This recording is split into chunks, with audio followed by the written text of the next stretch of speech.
Hey besties, it is me. I have a quick little announcement for you before we dive into the podcast. So my special Sorry Dad was supposed to come out December 12th, but some stuff went down, as it sometimes does, and we have pushed the release date to December 19th. So when you're with your family, when you're trying not to fist fight your family over Christmas, you can lock yourself in your bedroom and watch my special Sorry Dad on YouTube December 19th. It's also on OnlyFans TV, no interruptions, no commercials, none of that. So check out my special when it comes. Sorry for the wait. Love you guys.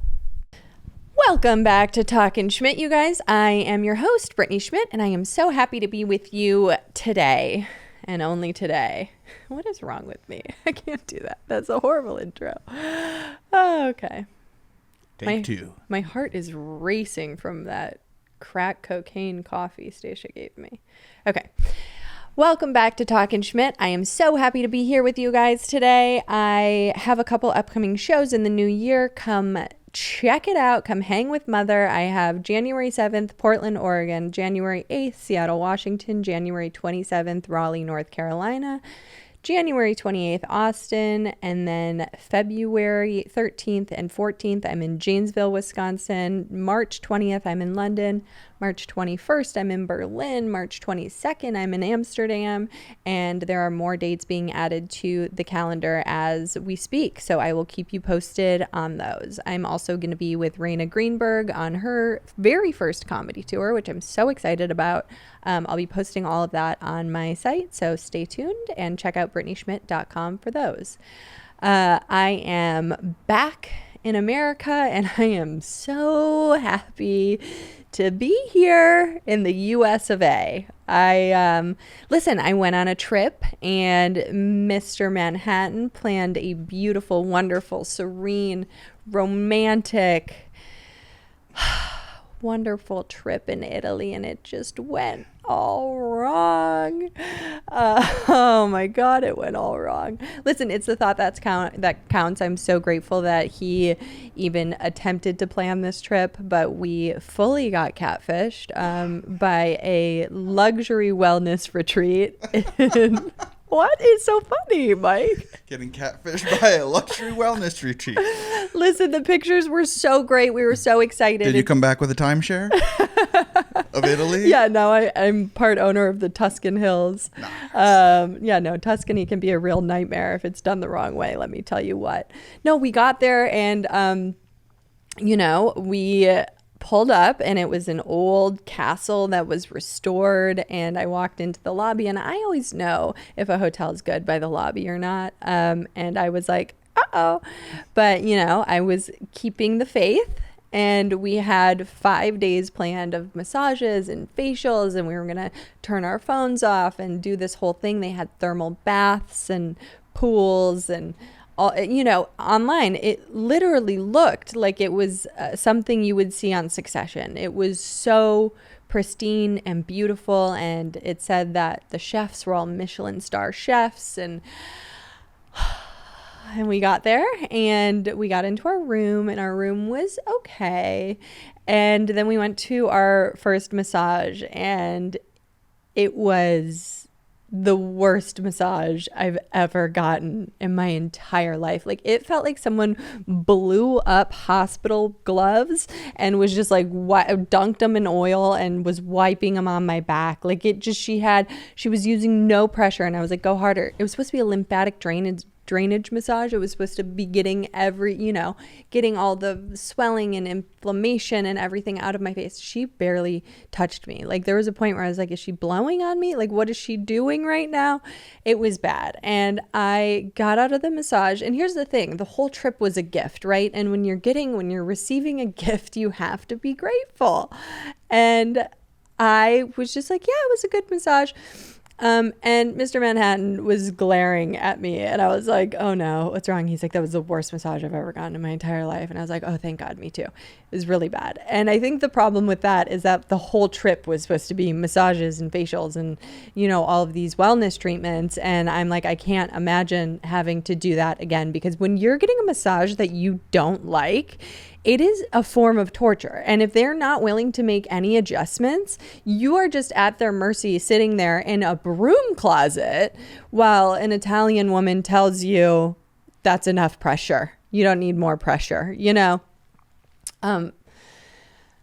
And then we're like, you know what, maybe the food will be great and it'll be fine. And we went and we ordered a Greek salad and pomodoro. And those are two things that are almost impossible to fuck up. And the pomodoro was atrocious. Like it literally, I would have been happier if someone gave me a cold can of Chef Boyardee and a fork. Like it was so bad. And we just looked at each other and we're like, oh no, oh no. And it was kind of like that point where neither of us were willing to admit defeat yet, because we were so excited about this trip. And like, what kind of asshole can't enjoy Tuscany at a wellness retreat? You know, like what kind of monster am I that I can't like this? And so, you know, we made the fatal flaw of taking a 3.5-hour nap on day one, which I knew was going to completely fuck us up and make us so jet lagged for the whole trip.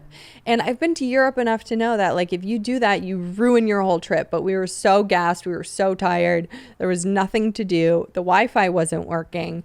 We couldn't even watch TV. It just was kind of a mess. So we took a nap. We woke up for dinner, pretty delirious and out of it, and we went to dinner and I had risotto, and it was horrible. It was like little rocks with water on it. Like the risotto was undercooked. It had the consistency of spit. It tasted like all of my enemies got into the kitchen and spit in a bowl and then I had to eat it. And he had a beef ragu and there was no sauce. It was just shredded beef and noodles. And then he finally drank enough to be like, I don't fucking live like this. He's like, what are we in fucking Punta Cana? And I was like, oh, thank God. He was like, you know, what if we go to Milan a couple days early? And I was like, what if we go to Milan tomorrow? Like, this isn't going to get better. When you're in a vacation and it starts off bad, or you're at a hotel and the amenities aren't great and the food's not good and the services are bad, they don't get better on day two. They don't get better because you yell at them. It just creates an environment where everyone at the hotel is scared of you and no one's enjoying anything. So you know, we pitched a little bit of a fit. They took us on this tour. It was like this impossibly long tour of the property, and they wanted to show us all the thermal spas, and the thermal spas were filled with Russians. And I just was like, what is this? Are we bobbing for babushkas here? Like, what is happening? And no shade to Russians at all, but if you're there, I don't want to be there. No shades to Russians at all, but wherever they vacation, I don't want to be.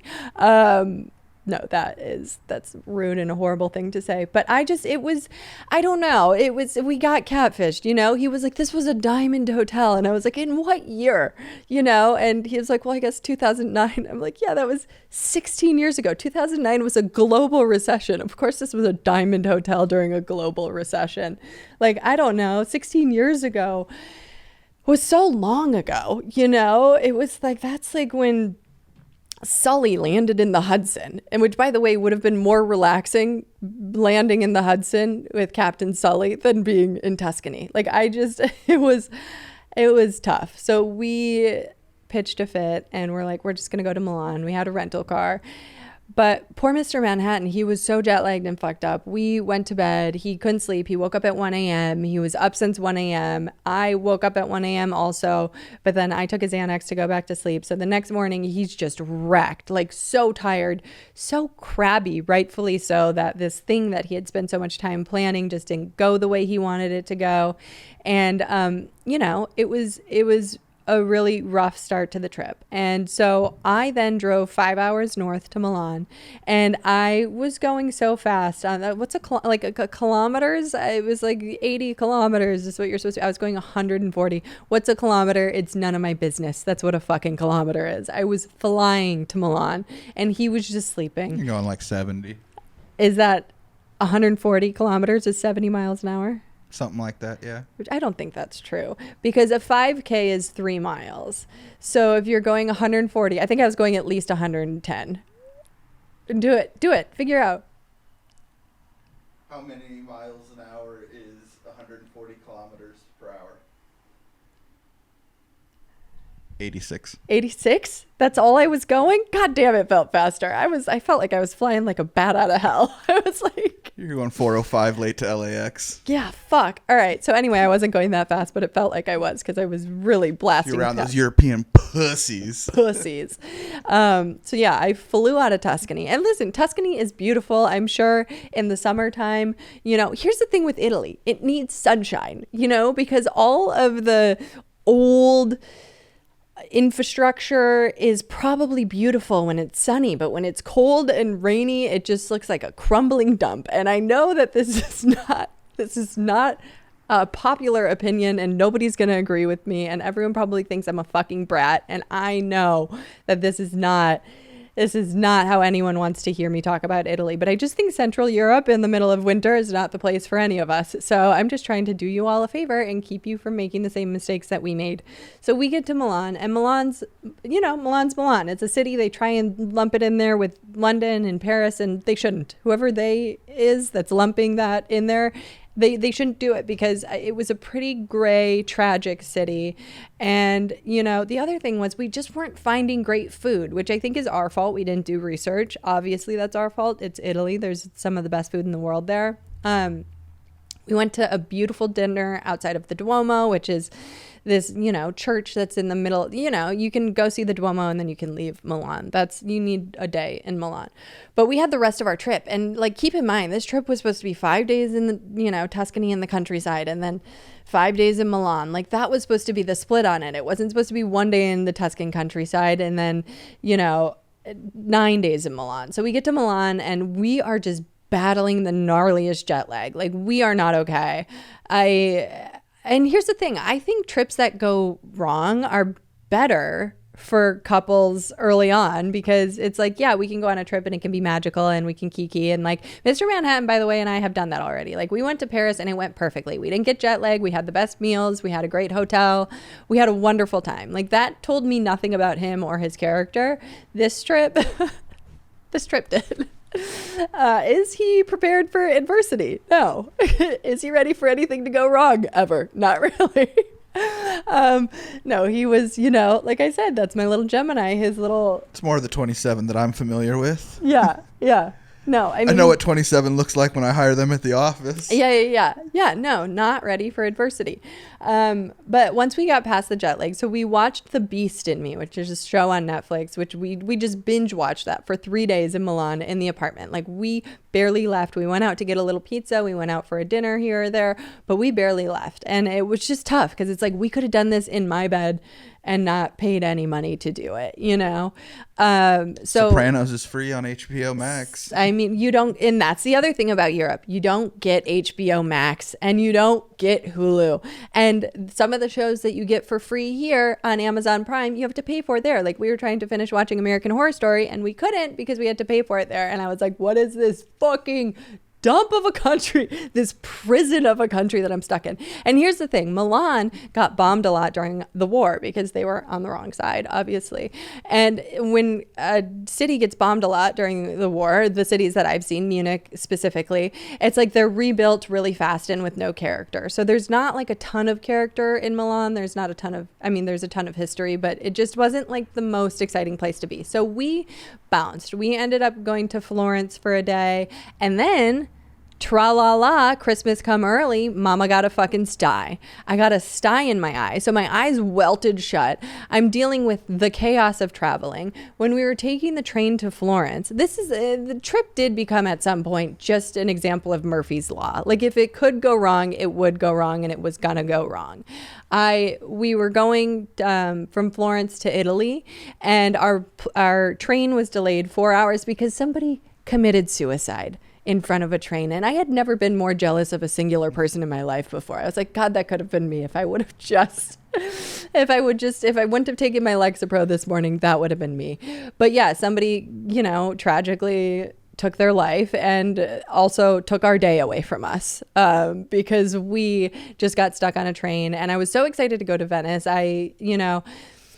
Not to say Venice Beach is even close, but Venice Beach is somewhere that I lived for 10 years, and it's supposed to be a replica of Venice, Italy. So I was so excited to see it. We get there late. The sun's going down. It starts raining. We get on a boat ferry to our hotel. when we were in Florence, Mr. Manhattan bought me this beautiful, beautiful leather jacket. It's stunning. It's what's it called? It's not Copenhagen leather. What's it called?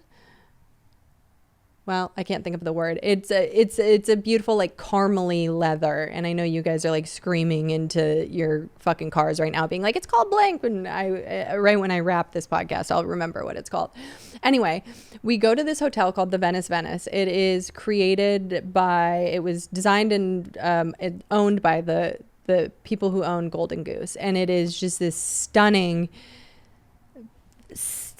gorgeous, well-curated hotel. We're so happy to be in a 5-star hotel. I'm like, there are a few things that a 5-star hotel can't fix. Like all the trauma of Milan and the jet lag and getting catfished by Fonteverde, all of that just kind of washed away when we get into this 5-star hotel. I wear my new leather jacket for the first time. We sit down where there's maybe like 10 people in the restaurant. It's not really busy. And we're having like this great cheese plate, and Mr. Manhattan's having wine, and this busboy, I think, comes over, and there were these flower arrangements right over my shoulder sitting on a ledge. And I had the thought, he's going to go to pull these and he's going to spill it all over my fucking coat. And it fucking happened. And at this point, I'm like, this trip has become the law of attraction. If you think it's going to go wrong, it's going to go wrong. If you think it's going to go right, it's going to go right. But it went wrong. And the dirty flower water soaked my brand new leather jacket. And my cashmere sweater and my jeans, and I'm just soaked. And Mr. Manhattan is dead behind the eyes, just drinking wine. He's like, fucking, of course that just happened. So the hotel's like frantic. They're like, we'll just like, we'll have our cleaning service. We'll dry your jacket. It'll be fine, whatever. So I give the cleaning service my cashmere sweater and my jacket, and they return my jacket, and it's morphed. It's morphed from the water because it was so much water, and it's dirty. And how shrunk did that sweater come back? Well, here's the thing. It's cashmere. So cashmere, you cannot hang dry cashmere because it will stretch to the floor. So when they gave me my cashmere sweater back, it was a sweater dress. And I was like, what the fuck is this? And I hate to be this person. I hate to be the person that goes to the hotel and is like, you just ruined like $800 worth of shit. But they're like, okay, we can send it to our insurance, and then in 4 to 6 months you can get 100% of the value back for these clothes, or you can just take the clothes and we'll give you half the value of the clothes off the room. And I was like, okay, just give me the clothes back, whatever. But I just, it just became a trip of Murphy's Law. And then after when we were leaving Venice, our train from Venice to Milan got canceled. We had to like rush to get on another train that left we had to get out of Venice and then get to the main train station. And listen, you guys, it was just tough. When you vacation and then afterwards you're like, I need a vacation. Like, I came back and I just felt battered. I really just felt battered. But I will say this. Through it all, we had really great sex, like really, really great sex. And I think, a few things came up that like ultimately made us stronger. I do think when shit hits the fan, like you really do get to a crossroads in a relationship where you're like, okay, how are we going to deal with this? Like, how are we going to move forward from this? And like one of my fatal flaws that came up and keeps coming up and will never stop coming up is when things go wrong, my fight or flight is always flight. Like the second I could tell he was mad about the trip not going the way he wanted it to go, I was like, are we even a couple anymore? Like, are we even dating? Should I leave? Should I fly back to Los Angeles? Like, do you want me to leave? Because I don't want to be in a situation where I'm making my presence is making someone else uncomfortable. So I always think the solution is to just leave. And he's very confrontational. And he's like, no, we need to like talk this shit out. You can't just run away every time something goes wrong.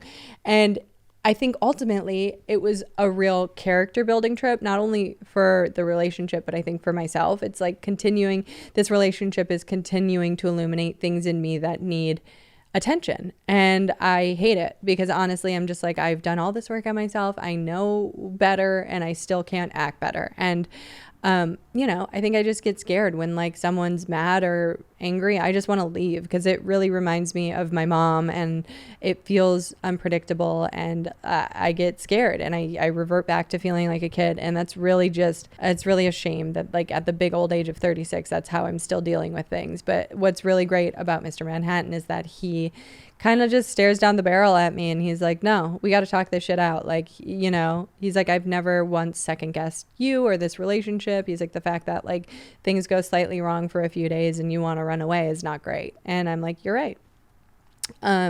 So I do think, it was a trip.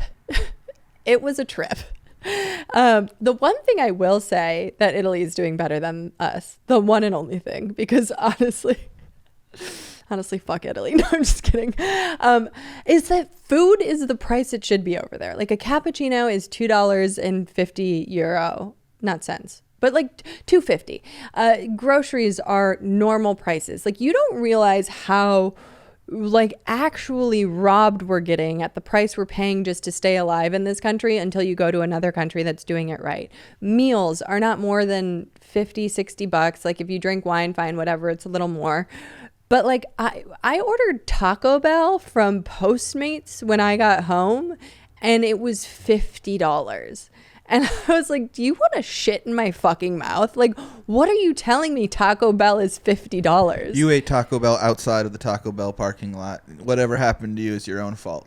Like, you can't do that. That's true. That's true. But I didn't have the time sober? I didn't have the emotional bandwidth. No, I know. Taco Bell should be DUI checkpoints. But I really just wanted, what do I eat? The gordita? Cheesy gordita crunch? No, the chalupa. Beef chalupa supreme. I just really wanted one. So I got 2 beef chalupa supremes, and Mr. Manhattan got like a crunch wrap supreme and something else, and it was $50. And I was like, hey, do you want to knock me out cold when you deliver that? Because that's fucking crazy. That's a crazy price. Like in Italy, you get real food that's not poisonous shit, and it's a reasonable price. So that is a real crisis, and we need to fix it. And someone get on that job. Someone get on that. Anyway.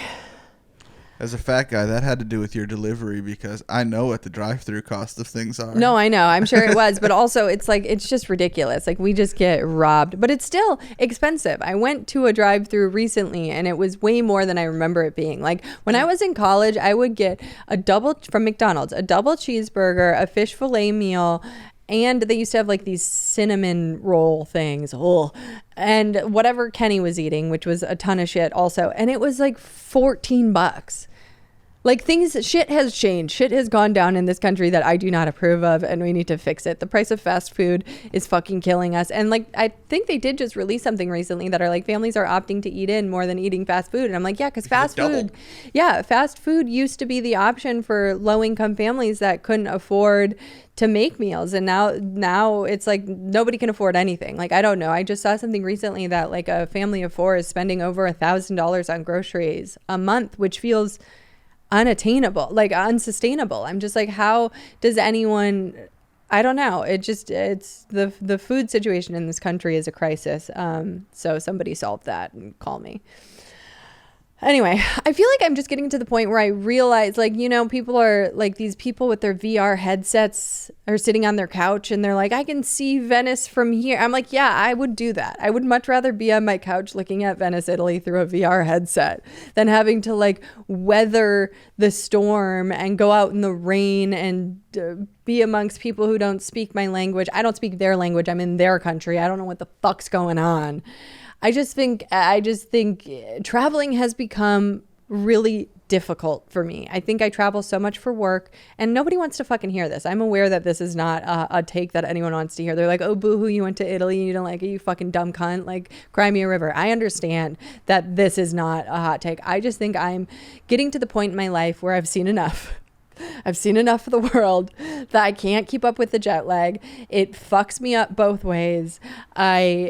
it's too much of a gamble. And I really just am at the age now where I like my routine. I like waking up in the morning in my bed, having my candles, having my water, having, just the things that you let slip by the wayside when you travel. You don't drink enough water, you're dehydrated, you don't sleep as well as you would at home. Like there's no sort of routine. And I really just love my routine. When I came home and I was like, I get to sleep in my bed, I get to wake up and eat my food, I get to hang out with my dog. Like there is nothing better than hanging out with this dog and just cuddling him, even though he fucking hates it, and just cuddling him so hard and watching something in my bed. I'm just like, I'm tired. I'm sick and tired of having to go out in the world, and I don't want to do it anymore. That said, I'm sure Italy in the summer is great, and I just went at the wrong time. But woo-wee, did I get my ass kicked by that trip. It's nice when most of the time you travel, you're getting paid. And now when you're traveling, you're not getting paid. So to get over that type of thing. You are losing money. Yeah. I'm losing money to be in this place that isn't really, the return on investment is not that high. And listen, Italy's a weird place. It was under the reign of Mussolini for a long time. When I was at my apartment in Milan, I looked up and there was swastikas on the ceiling. And they were part of the architectural design. And I was just like, what in the fuck? I don't want to be here.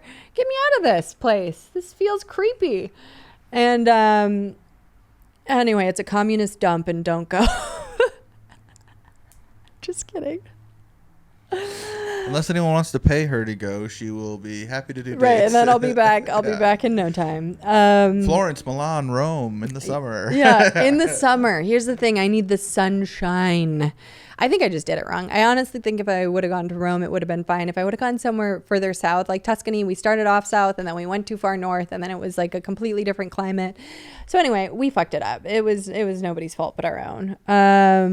But anyway, all that said, I'm happy to be back here. I'm happy to be back with Biggie and in my home and in my bed. And I got home yesterday and I called my masseuse and I had her come give me a massage. And none of this is relatable, but I really just needed to be touched.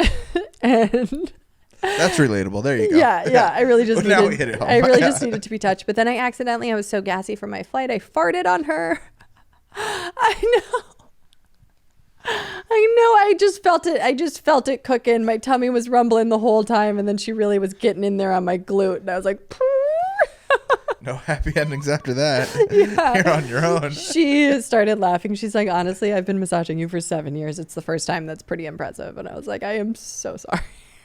I am so sorry.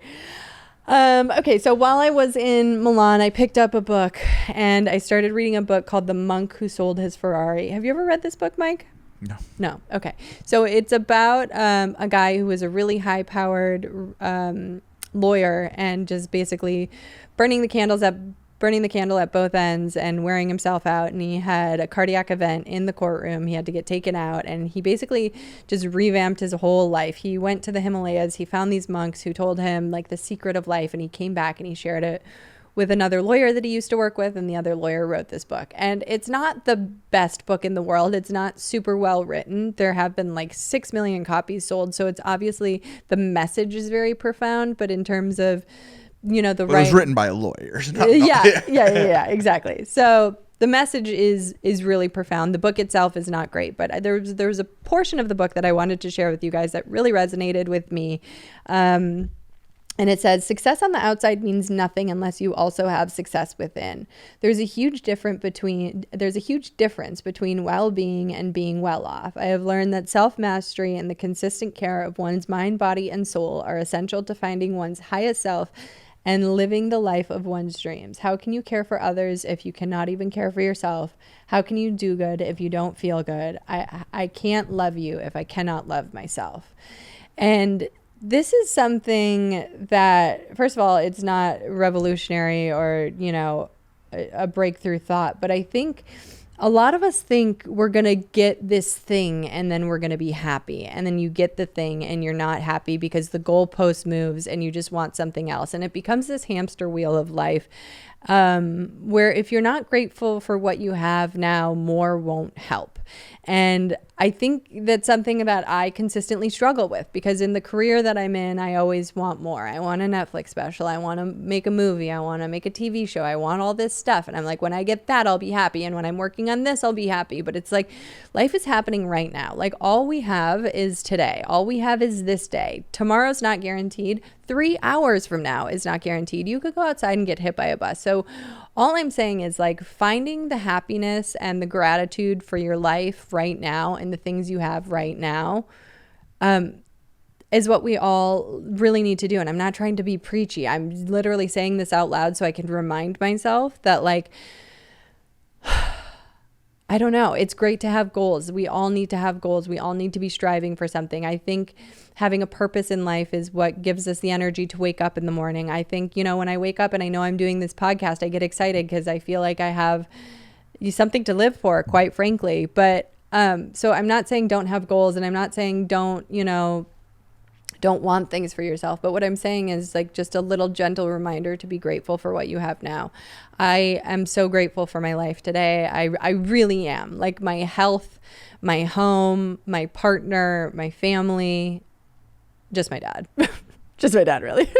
My dad and my sister. Everyone else can kick rocks. But, like, I really do have a ton of gratitude. And I think sometimes it's easy to slip out of that. Like, I just was telling you guys about how I spent 10 days in Italy, and it felt like a prison camp. Like, I was not in gratitude. I did not wake up and be like, what can I be grateful for today? I was living in a prison of my mind and, like, the chaos I created. And that's 100% my fault. Like, I could have enjoyed Italy. Like, what kind of monster can't enjoy Italy? So I'm not saying that I have a perfect practice, but it just was an interesting thing to be reading while simultaneously not practicing it in Italy. Oh my God. So I want to do word of the week, even though nobody wants it. I don't really care. We saw in the comments people wanted to bring word of the week back. Really? Between everyone saying hello to me. Hi, everybody. Hi, everyone. I know you guys were so excited Mike is back. I'm so excited Word of the Week is back and that Mike is back. But Word of the Week is really, it's so special to me. I want us all to just be vocabulary sluts, you know? Like, I want us to use words at parties like pedantic. And everyone be like, what the fuck did you just say? Pedantic, intellectually showy or overblown. A pedant is a person who makes a great display of knowledge. To be pedantic... Wait, that's not the right. To use that word in a crowd. Yeah, is to use that word in a crowd. That is, oh my God, let's all be pedantic as fuck, you guys. To be pedantic is to act in this way. Pedantic. Wow, it's one of those words that if you say it too many times, you're like, that's not a real word at all. Pedantic can also mean overly concerned with formal rules. I found James's pedantic manner quite condescending. All right, you guys, let's be the pedantic, condescending fucks at parties, shall we? Intellectually showy. Mike, are you going to be pedantic this week? Always. Mike is always pedantic. Okay, you guys, that's our word. Pedantic is the word of the week.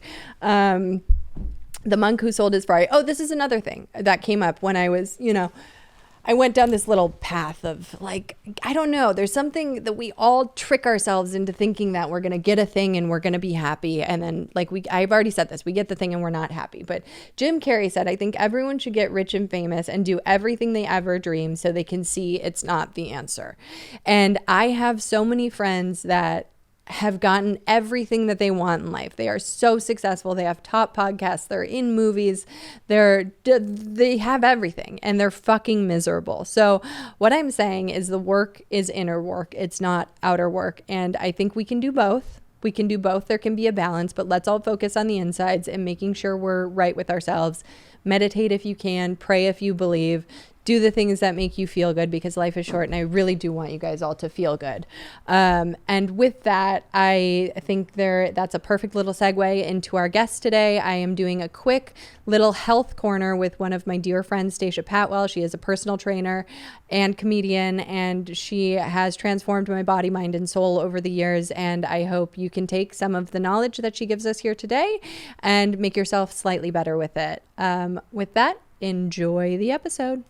Okay, you guys, I am so excited to share with you guys, like, once again, about Berber Hair Oil, one of our sponsors of this show. And I don't have my weave in this week, so you can see, well, listen, I don't have all my hair. You can see that I still have 4 hairs. No, I do not have as much hair as I used to have still, but it's growing and it's getting healthier. And Berber hair oil has been, honestly, it not only does it work, but I really enjoy the ritual of it too. I do the dermaplane on my scalp twice a week, and then you follow it with the hair oil. Put it back in a slick back bun. You know Mama loves a slick back bun. They have their mermaid brushes, which are unbelievable for a slick back. Mermaid hair brushes. They're made of boar bristles. And the oil is unbelievable. It helps strengthen and repair damaged hair. You leave the hair treatment in once a week overnight, and your hair will thank you. Okay, you guys, use the hair oil treatment twice a week for great results. It makes your hair stronger, healthier, just all around better. Go to Berber.com, BURBUR.com for 15% off your first order. Use the code BRITT, BRITT. Your hair will thank you. Our next sponsor is A Life on the Lamb, which I cannot get enough of. Their bone broth is miraculous. Their bone jelly, fuck me up. It has 20 grams of protein per 1 cup. So if you have 1 cup a day and you're a protein girly like me, this will change the game. You can also mix it into your coffee. You can mix it into your smoothies. You can mix it into anything just to get a little extra protein boost. It's really amazing. The fat face lotion is unbelievable. I use it every night. Does it make you stink a little bit like Biggie's food? Yeah, it does. Does Biggie try and lick it off your face because it's made of bones? Yeah, sometimes. But your face will be glowing. They also have a body oil that is delicious. It soaks in. It's not super oily. So if you're, if you put it on, you're not going to be like irritated that you're super oily. It really absorbs into the skin. All of their bone broths, bone jelly, everything they have, super high in vitamins, really, really good for you inside out. Great for your digestive health, great for your skin health, gut health, all of that stuff. So go get some at alifeonthelamb.com. That's ALIFEONTHELAM.com. Use the code BRITLOVES10, BRITTLUVS10 for 10% off your first order. There is the Brittany bundle on the site. If you want to just go there, it's really easy for you to just click order the bundle. That's exactly what I order every time I'm there. So that's going to be the bison bone broth, the bone jelly, the fat face, and the oil. So go get your Brittany bundle today and thank me later. I am so excited to have this guest with us here today. She's a longtime friend and forever trainer of mine. Welcome to the podcast, Stasia Patwell. Thank you so much. Thanks Brittany for being here. Schmitt. My palms are sweating profusely because you gave me some drugs. I gave you drugs. It was like cracked out instant coffee. Yeah. It tastes like heaven. Tar. Yeah, I know, but you like it, right? Not like you care what things taste like if you know it's gonna get you fucked up. Exactly. No, I was trying to get turned, but I am. Do you usually sweat and shake? Is that normal? Because I'm sweating and shaking. No, but you know what? I have a high tolerance. Like I also chew 10 to 15 pieces of Nicorette a day, and I give 1 piece to like a grown muscular man, and he's like in the fucking bathroom throwing up. Yeah, so Nicorette makes me puke. I know that's like a normal response, so I understand that. Like I have, I have for a health and wellness girly, you really just are. I'm rough around the edges. Yeah, you're rough around the edges, which I think is why a lot of people like working out with you. Yeah, because it's like very no bullshit. You're funny. You keep it real. Yeah, and working out sucks. Yeah, it's the worst. It's the worst. But in the time that I've known you, we've been friends for like 7 years. Yeah, God, that's so crazy. You have had such a glow up. Like it's just body, mind, soul glow up. Like when I met you, you were a broke waitress who you didn't have 2 nickels to rub together. Right, relax. You were, and you were firing off crazy emails to your manager. Yeah, I was like threatening lawsuits for like people who I worked for at a restaurant. It's like, relax. Yeah, you were mentally I was like, ill. Is this bad to send? And you're like, yeah, don't. I was like, already said, did I quit? Okay, so basically, all right, you weren't a broke waitress. You were a waitress. No, I was a broke waitress. Well, you got mad at me when I said that. No, I know. So. I mean, I'm not mad. It is true. But then during the pandemic, something really special happened. We stopped being friends. I really glowed up when we were hanging out. Yeah. First of all, no, you didn't. No, I didn't. No, you didn't. I didn't. But what you started doing, which I thought was brilliant, and I was watching from afar, was these Zoom workout classes. Yeah. And it started for mostly comedians, and all of the comedians that were holed up and mentally ill during the pandemic were able to work out with you. Yeah. And I was watching it from afar being like, this is a business. This is a business. Like, this bitch, is we better make up. I'm like, she's doing this for free right now. I was like, we have to do an amends just so I can get this bitch paid. Yeah, I know. Literally. Well, listen, I will say, okay, yeah, it's not a smart business move to give away your business for free for 2 years. But what I will say that it showed me is that, like, this is what I would be doing for free because I did it for free. You know what I mean? This was like me bringing like all of the parts of me together, and it was natural for me to do it when I had nothing to do and I wasn't getting paid for it. So anytime I have imposter syndrome, which still happens, you know, I just remember that, like, well, this is what I did for free. Yeah. And I'm good at it. Yeah. So you are really good at it, and I'm not trying to blow smoke up your ass. I know. I'm really not. No, I really know. not. I was in a place during the pandemic where I couldn't really get it together with working out.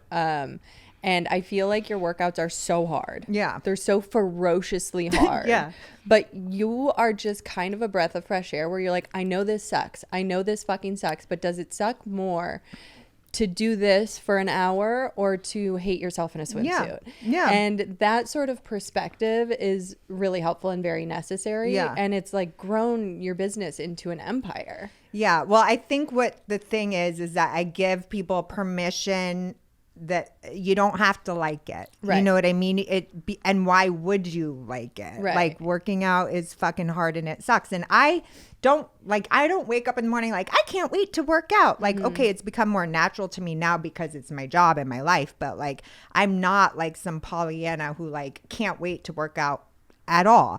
But I am like a sober alcoholic who needed to find a way to like not want to kill myself when I first got sober, and I started teaching spin, and it like became a drug for me. I mean, granted, I was like smoking unfiltered cigarettes out in the fucking parking lot before I would teach spin, and that's the only way to teach spin. Yeah, it was like an extreme sport. What I've been saying. Yeah. But exercise really, it just changed my fucking life, you know, and AA did too, because it like started a spiritual journey for me. But I think why people find working out and getting in shape so hard is because they think that they have to like enjoy it and they have to like it, and they have to be one of those people that's like, okay, and it's like, and if you're not like that, it feels like, well, this doesn't apply to me.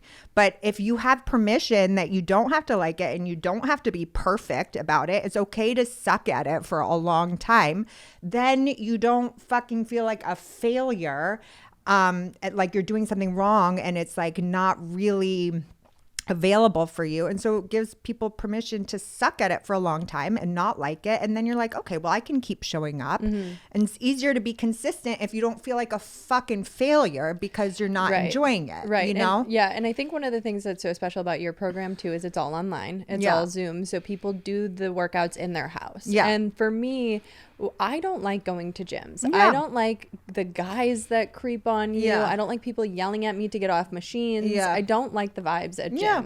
And so I think it gives you like the space to just really work on yourself without having to like go out into the wild and feel like you're being judged. And, you know, you've created a program where it's like you just need a few dumbbells and resistance bands and a bench. And you can get someone in shape. Yeah. And if you like going to the gym, like you can take my class to the gym too, you know, because now as my workouts have progressed, like I do use heavier and heavier weights now.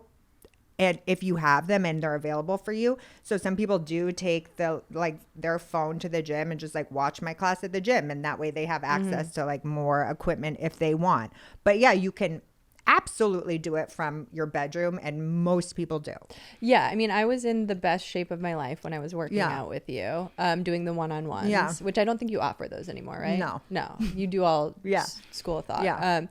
But when I was doing the one-on-ones, but that was all resistance bands. 15 pounds was the highest weight I had, and I was shredded. So it really is a miracle if you just commit. And it's not even like, you're not saying you need to work out twice a day, 6 days a week. No. You're like, you need to work out 3 to 5 times a week if you can, but 3 is the minimum. And then it's the 10,000 steps a day. And the food.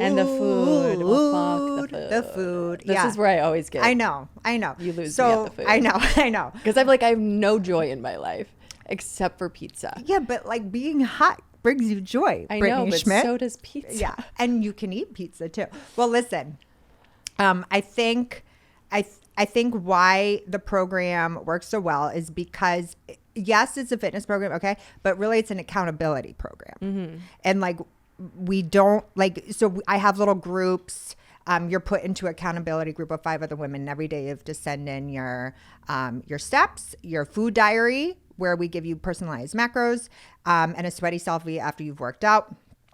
And what that does, and we call you out if you don't send in. And we're not like assholes about it, but we're like there to make sure you don't ghost yourself, you know? Yeah. And the accountability is really what works. It's not like people are perfect about it. Most people are not perfect about it. I'm not perfect about it. You don't have to be perfect about it, but you do have to be consistent. And what helps you stay consistent is accountability. And there really is not another program out there that holds you so accountable, because like quite frankly on the back end it's like so annoying to hold like hundreds of women accountable every single day. It's like hard work.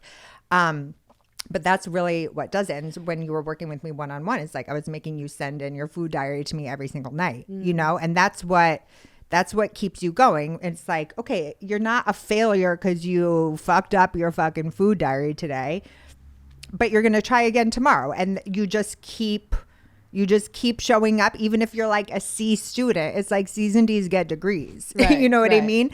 So the program, just so everyone knows what it is, it's personalized macros, which you're supposed to try and hit every day. That's my most challenging thing. 10,000 steps a day, a gallon of water a day, which is hard for some people, like really fucking hard. And then 3 workouts a week. And that's the program. And it's called, so my business is called School of Thought, and the 8-week accountability thought, THO2, I can't spell THOT. So it's like supposed to be fucking funny, you know what I mean? So whatever. School of Whores. Yes, School of Hookers. School of Whores was the second runner up. And the 8-week accountability program is called Thought Certification. And you know, going with the school theme, originally it was called junior high, and then I got accused of being a pedophile by like 3 people on the internet, and I was like, okay, one person accusing me, it's like whatever, but 3 people, all right, I'll change it. Too many. It's too many.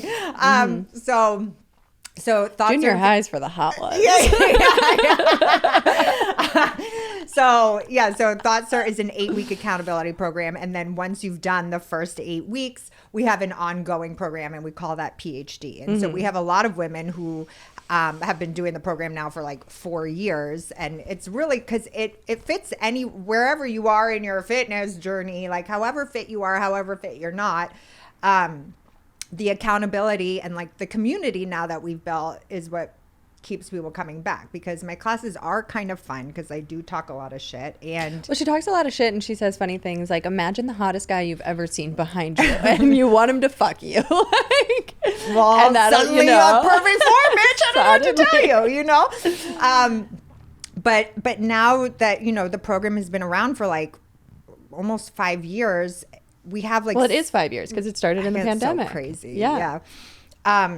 We just have like a really amazing community, and people have now become like best friends in real life. Like I've met my best friends now from my program. Like, so and you know, we just had our first retreat in Mykonos in September, and like we had 15 girls come, and it was so crazy because we've been seeing each other online for a couple of years, and then we met in person. And it was like, oh, we're like already friends. That's how you do it now. Now you meet online, and then you meet in real life after, you know? So it's just become, it really feels like it's kind of become like a real school, you know, where everyone is friends, and it's like really all walks of life. Like we have like comedians, we have stay-at-home moms, we have business women, we have lawyers. It applies to everybody, because everybody, listen, I started teaching my class like second week of COVID because I needed accountability, because I was like, even though I had just started training people in a gym a couple months before the pandemic hit, I was like, I probably need to teach a class because like I don't want to fucking get out of shape now, and I don't trust myself because I fucking hate working out, and I'm living in this teeny studio apartment, and I'm just going to be like fucking watching Friends all day if I don't like force myself to show up for somebody else. Right. You know? And you know, the fact of the matter is like we're alcoholics and isolation can kill us. So it was like your way to stay out of the weeds. I was like protecting myself, you know, and that's something we learned in AA too. It's like doing it for other people before you learn to do it for yourself. yourself. And that's kind of like the entire basis of my business is like, you know, that feeling you get when you first get sober and you don't want to drink because you don't want to go to the meeting the next day and like tell everybody that you fucking got wasted. It's sort of the same thing with thought certification. It's like, all right, well, I don't want to fucking tell the group I did 200 steps today. Right. So I guess I'll go for a fucking walk. And Yeah. it works. Like Yeah. that sprinkling of public shaming is a good thing. Yeah. You know, it helps you. It's like, you know, all those times when I was younger and someone called me chubby or someone called me fat bitch or someone said, you know, And you're like, Mom, please stop. but like, though, it's like, you know, nowadays people get so like, I'm triggered. It's like sometimes those triggers actually help you become a better version of yourself. Yeah, listen, you know? if you're easily offended, this workout program is not for you. Not for you. Yes, you need to be someone who's okay with Getting yelled potty at. mouth and like crazy things coming out of my mouth. Yes, 100%. I am definitely not for everybody at all, and I'm fine with that. But like, I am not like the clean girl aesthetic, like Pilates girl. Like that No, is you're not. chewing Nicorette, drinking Diet Coke. Chewing Nicorette, You're like, this I'm drinking fucking Diet sucks. Coke. I fucking Yeah. hate every second of it. So Yeah. if you can relate to that, then you might enjoy my class for Yeah. sure. So Yeah. we're rounding our way into the new year, which is crazy. And this is the busiest time for you because everyone is like, new year, new me. Yeah. And yeah is how I feel about it too. I gave Yeah. up on New Year's resolutions when I gave up on life, which was about 4 years ago. But how, I like want to know, how busy is it for you in the new year, and how do you get people to stick around? Or is it just like if they don't have the will, they're not going to do it? I mean, I think for any fitness business, the New Year is the busiest time of year. Yes. I think, but we do have like really good numbers all year. And I think it's just because once you get a taste of the accountability and how much of a difference it makes, because listen, the whole thing is like, you don't have to be perfect year round. Like, you're going to have seasons where you do go really fucking hardcore and you're nailing your macros, you're nailing everything, and you're changing dramatically. Yes. But not all seasons of your life are like that. Sometimes everything is a fucking shit show. Sometimes you go through an international divorce and have to move across the world into my and, living like, room. onto your couch, which is where we're doing this podcast from. Sometimes life is throwing shit at you, and it's like, But still, I woke up this morning to you giving me creatine water yeah, and jet fuel coffee. yeah. But like, it's learning how to integrate taking care of yourself no matter what the fuck is happening. So like, you don't have to be perfect all the time. Last week I got one workout in. Okay, like I probably did the least amount of workouts out of everyone in my program last week. Okay, who gives a shit? I'm a fit lady. This week I'm going to do 4. It's all good. But like, I think a lot of times when people like aren't perfect, like they fall off, they're like, well, fuck it. What's the fucking point? And then they give up. And it's like, no, don't bench yourself. No Right. matter what, don't bench yourself. So like, even though I only got one workout in last week, I got over 10,000 steps every day. I nailed my macros, I would say, at a fucking 80%. I drank all my water. I meditated every day. I was pretty good most of the time. I wasn't great, but I was pretty good. And I didn't let myself feel like a failure because I have now rebranded my identity. I'm a fit lady now. So it's not like, oh, I fuck up a workout and my workout isn't great and I'm a fucking fat piece of shit and I fucked up and I should just give up. What's the fucking point? It's like, no, all right, I had a like rough week, whatever. Of course I did. I just went through a crazy international move, divorce, like with an 80-pound dog. Like I just went through a lot. All right, it's a big, okay, actually really good. I got one workout in, if we're being honest, you know? And then you just keep it moving. So like, you know, yes, if you change your body will change dramatically if you do my program. The proof is in the pudding. I mean, you can look at all the transformation pictures. Yeah, your body's can change. But the most important thing, we do a lot of mindset work in my class. Like I force people to repeat mantras in class. They work, though. Yes, they work. And listen, I was a fucking suicidal alcoholic, like overweight, broke waitress, like OG hater, like from Irish Italian, like hate. It's so easy for me to hate everything. And practicing mantras, meditation, listening to Abraham Hicks, that shit changed my brain. And now people, and you know, a lot of people are at first when I'm doing mantras in class are like, oh, but it's kind of like the more stupid you think it is, the more you need it, you know? And the point is to rewire your brain and to like brainwash yourself essentially. So like, I remember when I first started doing mantras, I mean, this was probably 7 years ago, probably right around the time I met you. And I was on a very high dose of the highest dose of antidepressants. And I had just done transcranial magnetic stimulation for my depression because the fucking psychiatrist gave it to me for free because he was like, I mean, I was a mess. You're a flight risk. Flight risk, yeah.